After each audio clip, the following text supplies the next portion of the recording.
Episode 69, The Paradox.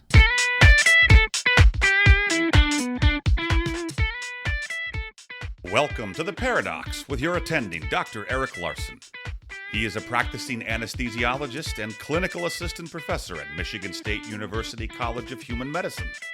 Listen in as he takes you behind the scenes of what practicing medicine in today's ever-changing world is like with another doctor. The Paradox is a fun and accidentally informative show for physicians, patients, or anyone who has ever found themselves in a waiting room.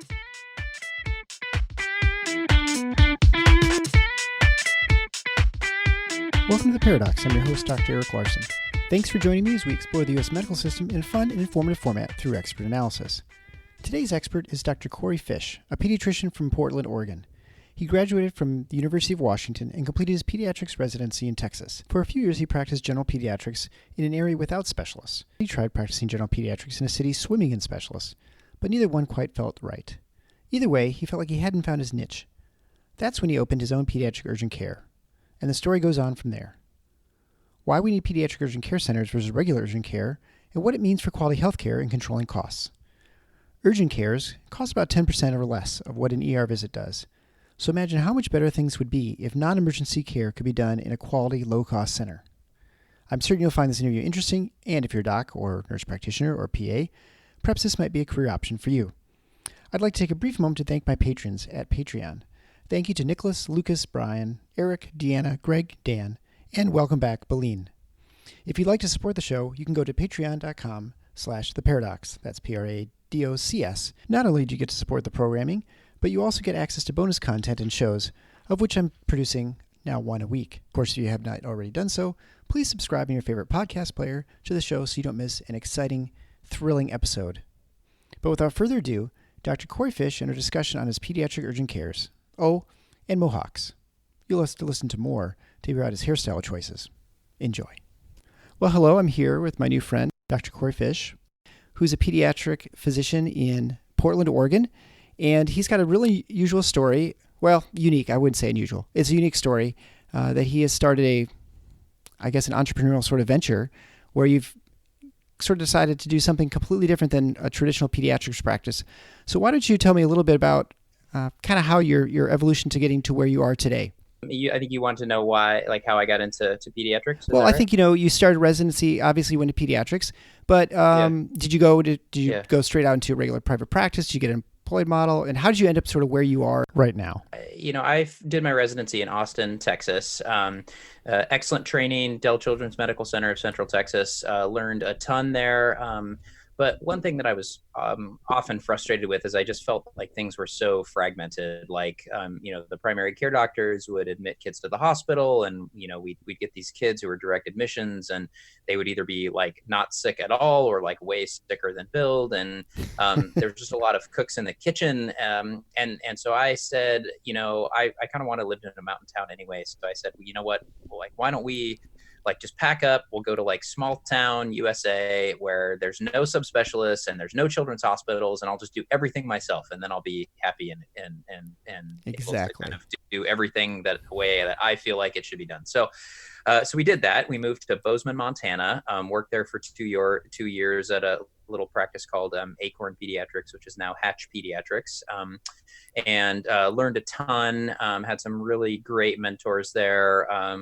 Sue Daniels, a great pediatrician, really kind of helped me through. And I call that my 4th and 5th years of residency, because not only were there no children's hospitals in the state, there were no subspecialists in the town I lived in. There was maybe a dozen across all disciplines, and none of them were closer than about 3.5 hours. So that means I was doing everything, level 2 NICU and, titrating insulin drips for kids in the ICU and, doing ER and inpatient and outpatient and everything, which was super exciting. But ultimately, Bozeman wasn't, a great fit for our family. And we decided to kind of move back after a couple of years to the Northwest. But I really am grateful for that experience, because I feel like it really shaped like who I am as a provider. So we moved back to Portland, Oregon, and got a job doing primary care here, which was very different in a lot of ways. Tons of children's hospitals, we have great children's hospitals in town, tons of really good subspecialists, but I was also, kind of struggling against this sort of feeling of being kind of unfulfilled because, if like I needed an ultrasound for a possible appendicitis on a Saturday, like no one will let you order that on an outpatient basis. You have to like send the kid to the ER, which seems sort of silly and wasteful to me, to send somebody for thousands of dollars to a place where they're going to do basically what I just did and order the tests that I already knew needed to be ordered. So, did that for a while and then ultimately just decided like, hey, I'm not, professionally getting what I need. I feel like my talents could be better put to use elsewhere, and was kind of losing that skill set that I worked so hard to develop in Montana. So, did a lot of, staying up late with my wife, Annalisa, talking about, what should I do? Should I go back to school? Should I, work in a hospital? What do I do basically? And ultimately decided on, hey, why don't you start your own thing? And I was like, yeah, but there's a million pediatricians in town. And, I don't know if I have anything more to offer than anyone else. And, and then I was peripherally aware of this pediatric urgent care thing, and knew urgent care was like a rapidly expanding market. But for lots of reasons, I think pediatric specific urgent care is super important.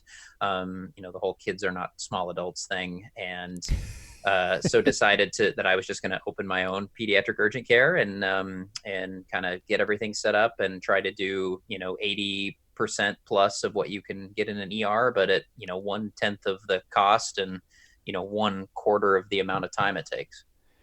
Yeah. Well, it's the couple things. One is, before I talk to any medical student, when I'm in the OR and I have like a little talk about, physiology and things like that for the medical students who are with me. And I always say, we're going to talk about pediatrics, the difference between pediatrics and adults. And of course, pediatrics are just, kids are just little adults, right? And, of course, that's the first line of every pediatrics textbook, that, kids aren't little adults, right? And then, and it's very interesting too, when people leave practice, and I think people who aren't physicians are not aware of, when you leave your residency, you sort of establish the building blocks, but how you're going to practice and the sort of the fundamentals of what you know and how you implement them really is shaped those first couple of years right out of practice. I mean, that's the case for anesthesia. I know for surgeons it's the same, and I imagine primary care it's very similar too. It just your routine, how to get through your patient visits and the way you figure things out. And I mean, that is sort of like a learning period. And when we say we're practicing medicine, in some ways it's very true. And I think people don't like the thought that they're being practiced on, but it doesn't mean you're not skilled or know what you're doing. But I think you're always learning in medicine sort of how to do things better. Yeah, correct. I mean, it's, it's the old quote, it's like the second you stop becoming a student is the second you should quit your job and retire. But yeah, no, it's definitely true for sure. Right. And I think it's very interesting sort of your evolution and how you end up where you were or are now, I guess. When you say you were the primary care or the urgent care started becoming a big thing, what do you mean by that specifically? Because I guess I'm not, as someone who's not in the primary care region or, realm, and I'm just an anesthesiologist in the OR. I don't really see this sort of stuff. What do you mean by you saw things growing, trends in the industry? Yeah. I mean, it's, urgent care, in general is projected to get close to, I think, $20 billion over the next few years as an industry. Okay. It's grown, hundreds of % over the last decade, in terms of number of urgent cares and patient visits to urgent care. And there's a few reasons why I think that has happened. But it's become fairly big business, and there's private equity firms that are kind of rolling up large numbers of urgent cares. Because I think that even though it's just a quote unquote like brick and mortar business, I think people are realizing that it's a highly it's a service that people want, and it's a highly utilized service, and it's growing very quickly. Yeah. Well, and I think it seems like any sort of industry, if you can find some price point where you cut the cost by 90%, which is what you said, it sounded like it was for urgent care. Yeah. Compared to an ER, which is sort of the standard emergency or urgent treatment that people would have to receive, you're going to become a disruptor, and you're going to find a niche in the market. I mean, you see that from Uber, you see it from multiple startups that find some way of sort of beating the current sort of way things are done at a price point that's much lower and oftentimes delivering superior care. Can you describe with the urgent care, with your pediatric care, how that's different than a regular urgent care, and then what difference does that make versus your standard urgent care? Like, we've got them here in town, but we don't have a pediatric urgent care in Grand Rapids. Yeah, perfect. Well, maybe we need to put one in Grand Rapids. Well, it's funny because so we were talking before the show, and my wife, she was listening, and she listened to you on a CME product.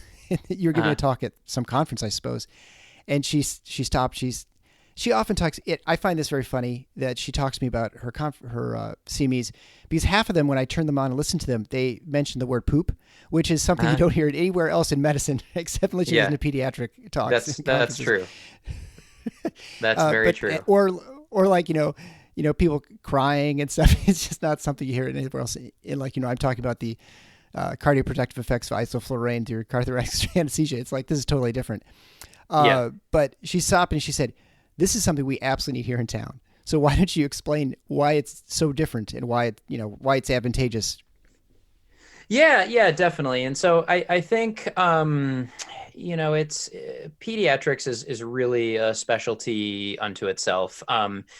Kids are highly nuanced little humans, and especially before they can talk, you're really relying on, your physical exam. I think pediatricians do some of the best, have some of the best physical exam skills in medicine, only because you can't ask your patient how they're feeling. You can ask the parent how they think the child is feeling, which is super useful information. But it's not the same as like asking the kid directly. And so, there's a lot of nuance there in terms of like, watching their face and how they react when you're palpating something. And then the other thing that's different kind of about kids, at least this is what's been told to me about adults. I'm not an adult physician, so perhaps you can correct me, but adults will, I think when they're doing poorly with their health, they'll kind of like, really, there's sort of like a slow decline, and yes, they get sick and sudden things happen, but it's like you can kind of see an adult like not doing well with their health. You kind of see that one coming. Kids are fine until the second they're not fine. And there's a very, very sharp drop off there. And so I think if you're not really comfortable in doing that every day, I think people who are not pediatricians, especially in the acute care setting, just get a little bit like scared or nervous, which I can't blame them for. I would feel the exact same way. And so I think because of that fear and nervousness, it leads to one of two things: either way too much stuff or not enough stuff. And I think, or just the wrong stuff, I suppose, in general. So, I see that, I saw that, for years as a primary care pediatrician. People would come to me from urgent cares that are not pediatric urgent cares that shall remain nameless for the purposes of this podcast. And, they'd come and they'd say, I'd be like, "Hey, what's going on?" It's like, "Oh, well, they were coughing and the kid obviously has a virus." And I'm like, "Well, what did they do for you?" They're like, "Well, they got a chest x-ray and steroids and an antibiotic, none of which was necessary." And it's like, can we just stop already? So there's a lot of that I've seen, both then and now, where it's like, you just kind of like, it can be a little bit frustrating, to try to deal with. But the other thing I see a lot is, to kind of illustrate the too much of something, is it's like the 2-year-old with ear pain, and they go in and, somebody looks and is like, "Oh yeah, they have an ear infection. Here's some antibiotics." And the parent was already worried about an ear infection. And so they're like, to the parent's mind, they're like, "Oh, I was right. They have an ear infection. We'll give them these antibiotics and get better and they'll be fine." And maybe the right thing to do was not give the kid antibiotics, because maybe that ear was just a little bit pink or had a little bit of clear fluid, and maybe it would have gotten better on its own. So there's just a lot of that. And I think unless you are a kid expert, that's always going to be the case, unfortunately. Yeah. And so I know when my wife was listening to it, there were a number of sort of statistics you were giving in the differences between a standard urgent care and sort of what they send to the ER and those sorts of things. Can you just go over that briefly? Yeah, definitely. So national average for transfer to an ER from a pediatric urgent care is a little over 2%. Our practice is we hover anywhere between 1 and about 1.6%. And then adult urgent care send pediatric patients to the ER. You know, probably somewhere close to 40% of the time, or maybe even a little bit more. Wow. And like most of those patients, or about half of those patients, are leaving the ER with either nothing or with like Tylenol or something like that. Yeah. Well, I think it's interesting because, you were talking about how kids are fine until they're not fine. And if you're a parent and you have a kid who has a fever, you give them some Tylenol, the fever breaks, and they're like running around the house and doing everything. And then you just watch them kind of dwindle down quickly. And then when their fever comes back. And I would say the same thing is seen in the geriatric population, like the really old who are in the 80s or so. They're fine until we'll do like an exploratory laparotomy and they'll have dead bowel. Where someone if they're younger, they'd be in agony and just, and tachycardic and all sorts of problems. But the old people are totally fine until they just suddenly, they're gone. Yeah. And so I think the same thing as far as for practitioners, if you're not comfortable with these ages and sort of the signs, your sort of default, your reflex is to just to admit or to just send them on to a specialist because you're like, I'm just not quite as comfortable with the situation, which I guess you'd see that's why you see that 20 times, the rate of sending someone to the ER for the pediatric population. Yeah, definitely. That's true. Yeah, it's just tough, right? I mean, there's no way you could ask me to like jump into an operating suite and ask me to start like running the anesthesia machine. I would have no idea what to do. And I think it's, largely the same with kids. It's just, it really is a unique specialty. And I think, unless you're trained for that, that's all you do. I think it can be, really tough ask, especially with some of the trickier cases sometimes. What do you think for staffing your urgent cares? I mean, do you think that someone who's like right out of residency in pediatrics goes straight into this, or is this something that you need a couple years experience before you feel comfortable in the urgent care?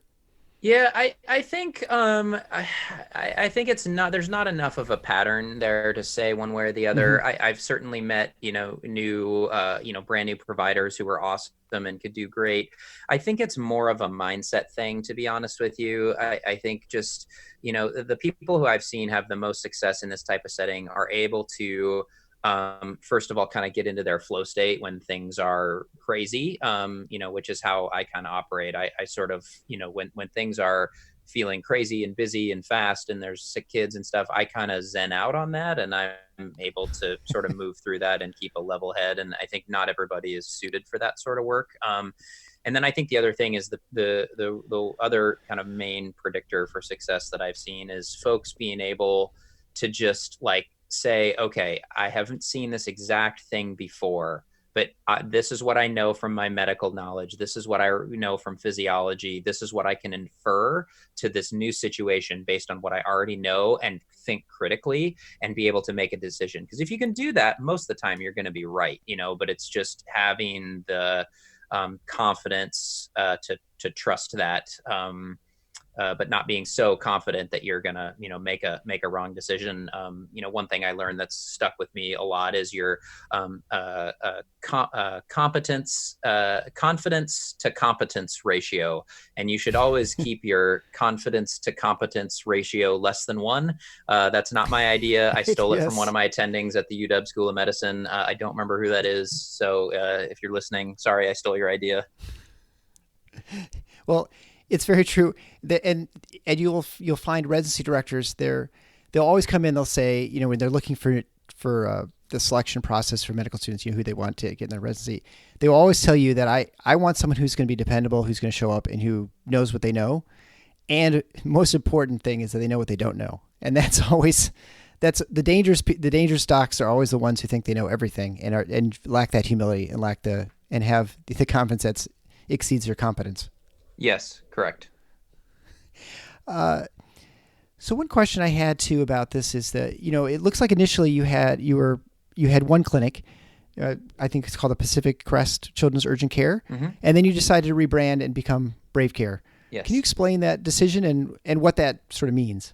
Yes, I can. It's a very exciting, actually. I opened this urgent care in October of 2017, and realized very quickly that the hard part of opening a practice is not getting the doors open. It's what you do the day after you open, and then everything from there on. And nobody in medicine teaches you how to run a business or any of that Nope. stuff. And it was me kind of struggling through all of these decisions I wasn't qualified to make in terms of marketing and, just everything, right? I mean, you could be the greatest thing ever, but if nobody knows about you, totally doesn't matter.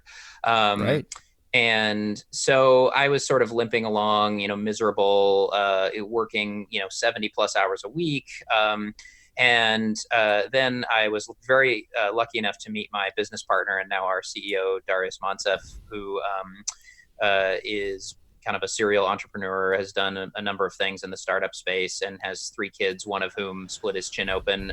This is not a HIPAA violation. He's told the story a number of times. I'm sure he would be Right. fine with it. I've read it on the website. In fact, Yeah. yes. Yes. Okay. So his son split his chin open, did a nice layered repair, saw his daughter like less than a week later with super significant croup, like barely kept her out of the hospital.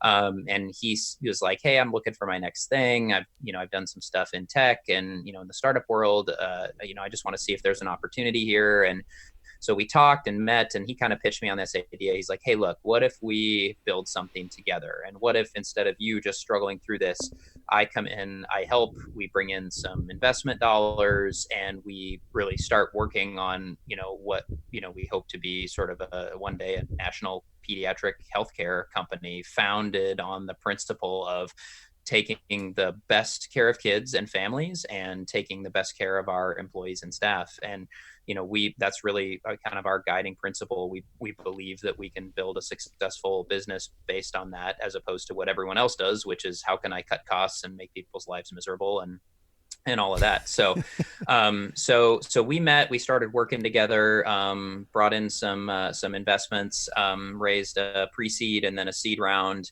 did the rebrand in the middle of all of that again, which is sort of like, you did a good job, but now we have experts who are really good at things like marketing and branding and building all of that stuff. So, if you can be okay with kind of letting go of some of these things, which I 100% am, by the way, then we can try to do this. And so we that was part of that, is an effort to kind of rebrand and to help with the expansion plans. We've got a couple clinics scheduled to open in the Portland area here in the next 6 to 9 months or so, probably. And one thing, so that's kind of, where what we're working on at this point, and going to try to grow the brand and yeah. Well, I mean, you look at a lot of the clinics, and I'm trying to, there are definitely national names when it comes to urgent care clinics, right? Like, is it Ready Care? Is that like one? Or I feel like I've seen common names, at least. Maybe they all use the same name. I don't know, but I assume they're sort of branded too. Yeah, there are. There's a bunch of them out there. In the pediatric space, there's PM Pediatrics obviously is kind of the big the big player in that space. There's Nightlight Pediatric Urgent Care, handful of others that have between 5 and 10 offices and that. So yeah, and then on the adult side, yeah, there's tons of players nationally as far as that goes. It seems like when you look at the urgent care clinics, I'm going to talk just about in my area, but I know when I talk to other physicians who, I guess, disparage urgent care clinics as providing not great care oftentimes. Yep. One of their major complaints is that there's not a physician to be found in these clinics, that it's staffed by people who maybe are not have the best clinical acumen anyway, and they find the way, sort of like they're a nurse practitioner or they're a PA, maybe they're not that good, I guess, is really what to say. And they just follow an algorithm and they order tons of tests to try and find the answer, or in a way to generate revenue for the facility too. Like you mentioned, the X-ray and the nebulized treatment, all this stuff that's for things that are, don't require really any treatment at all, except to say, pat them on the back and say, well, come back in a couple of days if it gets worse. Yeah. How do you staff your clinics versus like theirs? I mean, do you agree that that's sort of a problem in the urgent care arena as well? Yeah, I mean, I generally agree that there is that stigma out there. But I would sort of say I mean, there's good providers and bad providers everywhere. Sure. Yeah, But yes, absolutely. it is absolutely a stigma. Again, I mean, our goal is to do really high quality evidence-based medical care. I would say that I definitely understand where that comes from. I think the point I would make to that is, there are PAs and NPs that are fantastic. In fact, we have two PAs that work with us currently that are phenomenal. And one of them has been practicing as long as I have, knows as much or more than I do about, diagnosis and treatments, especially for certain things. Like I would say she probably puts on a better cast than I do. But Yeah. I think it's really, I think where the mistakes with those other places happen is kind of hiring just to hire a warm body to be in a seat. Yeah, I think right. when you do that, you're going to set yourself up for failure, whether that's you're hiring front desk staff or nurses or MAs or PAs or NPs or docs or whatever. And I think our process looks very different, which is that, as the chief medical officer, the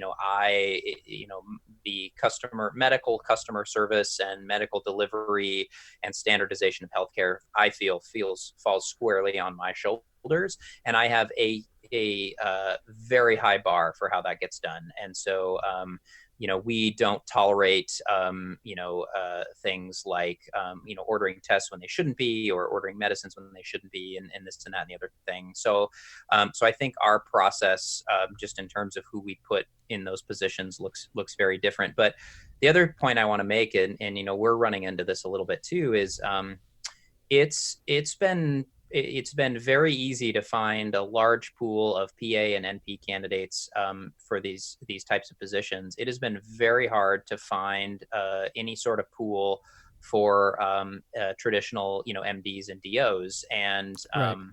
I think I have theories about why that is. And I think a lot of it really boils down to, in medical school, you go through medical school, you go through residency, and you're like, okay, well, I'm done being a resident. Now I'm going to go practice medicine for 25 years and work in a clinic and be an employee, or maybe be a partner in a practice. And that's kind of what you do with an MD. But because nobody tells you the reality, which is there's hundreds of other things you could do with your MD besides practice and see patients.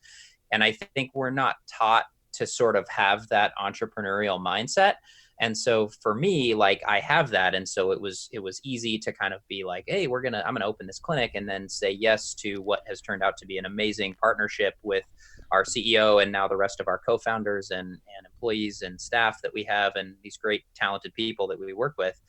That was really easy for me to do. But I think most physicians, I would say, just aren't trained to think about medicine in that way. And so it becomes hard for them to kind of be like, yeah, I'll join a startup, or yeah, let's do this different Right. thing. That seems awesome, Yeah. Well, I think there's no question that, and I think part of it is because of the tremendous debt that now students come out of medical training with, on the upwards of 200,000 plus, that the risk aversion is so high to do something like a startup right out of residency. I mean, there's a lot you introduce that, a lot of trepidation to go into some venture like that. But you're absolutely right. I mean, there's not any part of medical school where they talk about really even practicing. I mean, it's sort of an osmotic sort of you just have to get it just by seeing it or hearing about it, but you really don't have any idea, unless you happen to rotate through something, to really know that something even exists. There's no business. And like you mentioned too, there's no business in medicine. There's no, what's payroll, how benefits, HR, all that sort of thing that you have to just learn on the fly, which is, I think, kind of weird, because it's almost like they're training us all to just go right out into be employees somewhere, or like you said, join an established practice where someone's already figured that out. Yeah, exactly. And it's really a shame, because there's so many things you can do, in technology and device development and software development. And, there's so much out there for physicians that people might really be otherwise interested in, but unless you're in it, you'd have no idea that it exists. And I'd also like to say, hopefully I can say this, Eric, if there are any entrepreneurial minded pediatricians that are amazing listening, definitely contact us through our website, because we are hiring like crazy. So, and we're awesome and amazing. Can I say that? Well, I think you just did, so that's fine. Oh, okay. So, Yeah. I'm speaking with Dr. Corey Fish, who's the CMO of Brave Care, who obviously pediatric urgent cares.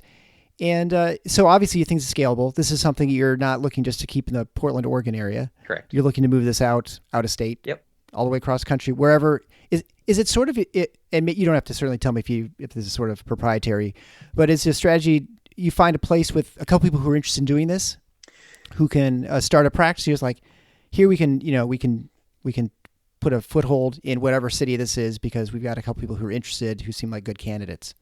Yeah, definitely. I mean, I think there's a lot that goes into that, and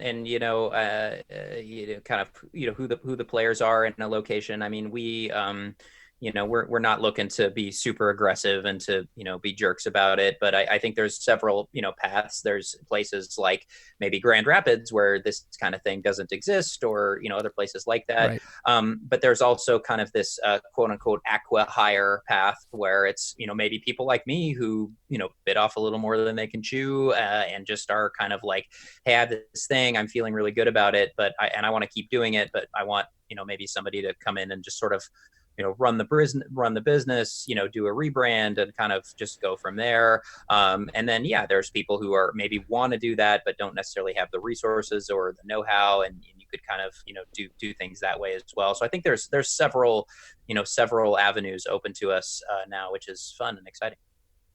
Do you staff primarily, when it comes to physicians, do you staff people who are 100% urgent care and they're in your clinic, or do you people like sort of moonlight?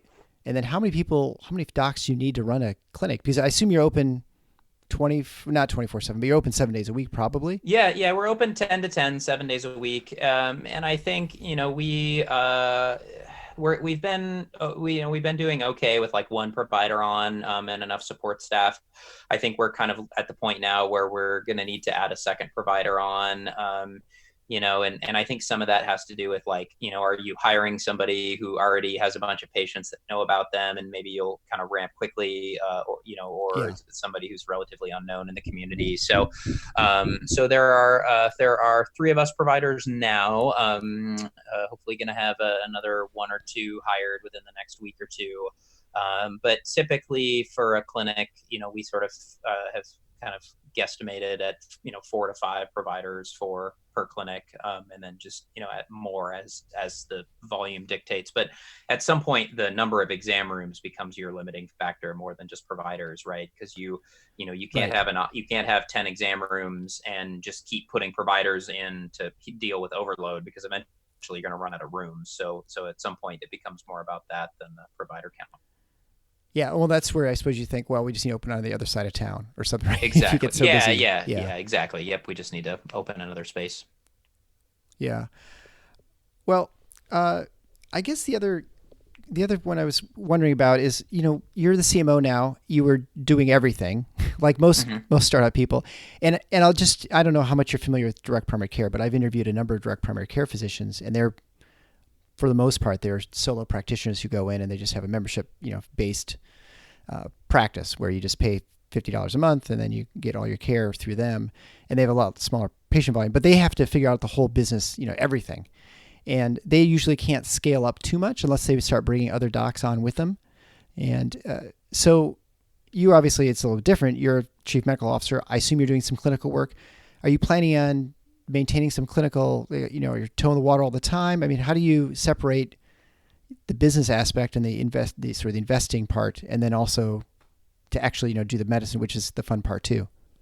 Yeah, definitely. And I think the important thing to remember, and the thing I had to kind of remind myself, is nothing's set in stone, right? So I think where we are right now, I'm feeling kind of more demands on my time in order to kind of help scale and grow and make sure that we're, kind of doing more of the traditional CMO work versus patient care. But, once we're, we kind of do a big sprint, and then, that kind of opens more of my time, and maybe I go back to like, a day a week or something like that. So I'm not ready to give it up like totally for permanent.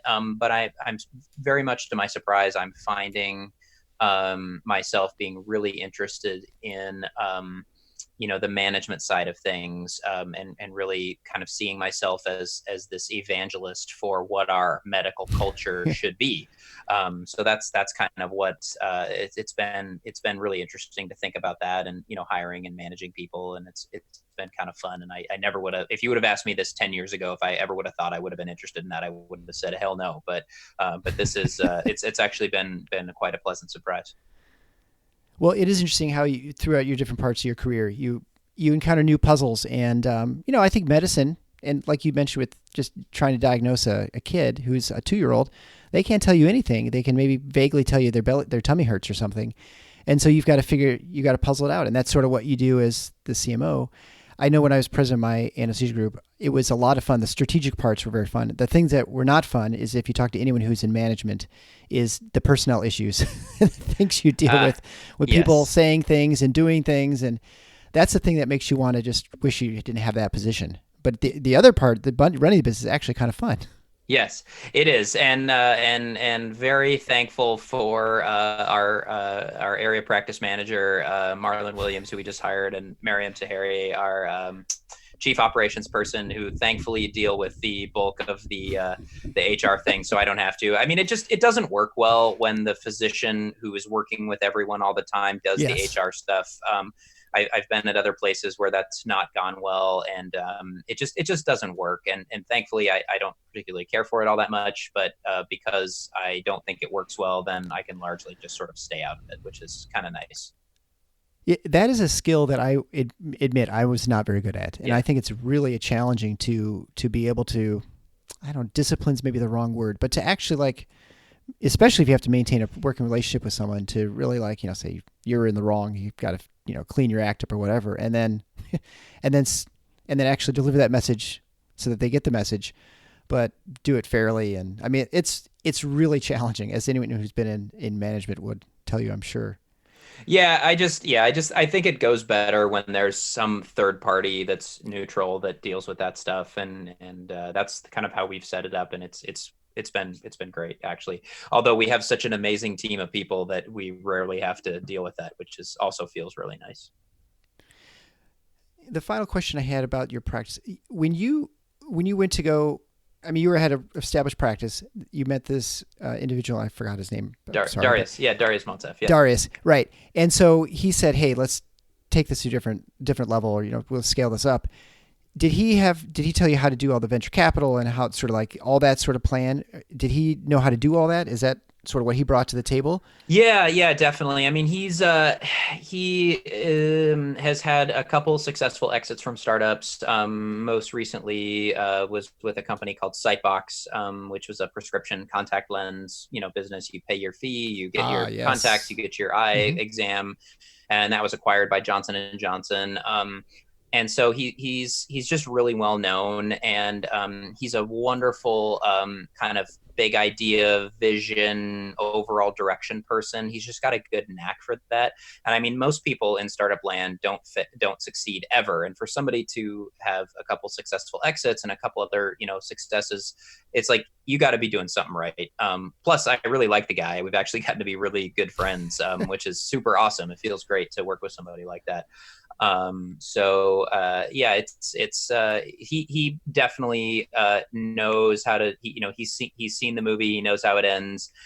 He's well known enough to where we can, we have had the ability to be very choosy with our investments, and we can work really well with, with people who, align very closely with our mission. And, it's just been great. And he really insulates me from all of that. So, I might meet some investors every now and again, but I really don't deal with any of that stuff, which is great. But it's a huge job. I wouldn't even know where to start. So really thankful for him, to be able to do that. And then our chief technical officer, Asa Miller, also has some experience there. And so, as does Mariam, I suppose. So those guys kind of they know what's going on. They've been around the playground for a while, and the joke is I'm sort of the company Luddite, so they can kind of they sort of are able to kind of help navigate all of the technology and all of that stuff, which is awesome. Well, and it's nice having the ability to sort of be the vision person and the person who can manage the clinical aspects of it, and then have other people can take care, open the door. They have the ability to open those doors for the venture capital and those sorts of things, which are super important, obviously, to get something like this off the ground. And, I guess it was very serendipitous that he happened to come to your clinic twice. That's great that it worked out like that. Yeah. And it's true. And, when we succeed with all of this, I'm going to, end up buying his son, Spencer, probably a really nice gift, because if he hadn't have fallen off his bike and hurt his chin, who knows where we'd be. Life is funny that way. And, there's something about when opportunity knocks, you're going to open the door. So that's it's really neat hearing stories like this. I want to also say that for the listeners, to go to bravecare.com. That's the website for Dr. Fish's practice. But it is the neatest pediatric practice, because everyone on the About page, I love how your pictures, actually, if you scroll over it, they switch to a child picture underneath. That is really clever. Whose idea was that? That was a collaboration between Cindy, our lead designer, and Darius and Asa, I think, were the ones that came up with that idea. So Cindy was responsible for all of the lovely design on the website, and so she made the magic happen as far as all that goes. So yeah, it's definitely fun. All of our business cards actually have our kid photos. So when you mouse over that and the kid photo pops up, all of our business cards have that photo on it. I'll have to make sure I use the right JPEG though for the show notes. Oh yeah, I think I sent you the adult one, but you could use the kid. I know, I've got it. Yeah. But anyway, that's the fun part about being a pediatrician, right? You can get away with doing stuff like that and have a little bit more fun, and you're looser with you're not quite so stiff and formal. Yeah, that's true. It actually reminds me of just a really brief, funny story, and I feel like I can say this now. I went to the University of Washington School of Medicine. I love it. Go Huskies. Great experience. But I definitely came into medical school as like the one who is like, I'm not going to be this stiff doctor and wear a tie and you can't, tell me what to do and all this stuff. I grew a mohawk my second year. I never wore the white coat. I just was like, I was going to break your mold, man. And I definitely made life like pretty tough on myself. I think every single rotation, pediatrics was my last one. I think every single rotation that I did prior to pediatrics, there was some comment about like my lack of professionalism on my evaluation. And then I got to pediatrics and they were like, this guy's awesome. And I was like, oh, I'm not being unprofessional. I'm just acting like a pediatrician. Maybe this is what I should do. And you found your home. I did. I found my home, but sorry to all my advisors. Terry Mengert, sorry, I probably gave you a lot of gray hair. But yeah, it all worked out. I'm doing just fine. Well, Dr. Fish, thank you so much for being on the show. Is there a place people can follow more about what you're up to and your group? And certainly if they are interested in starting their own pediatric urgent care, they can contact you. Yeah, website, bravecare.com. You could follow us on Facebook, Twitter, and Instagram. Brave Care, we're on all three of those. But yeah, that's the best place. And I really appreciate it. This has been fun. I appreciate your time. My pleasure. Thanks so much. Yep, take care.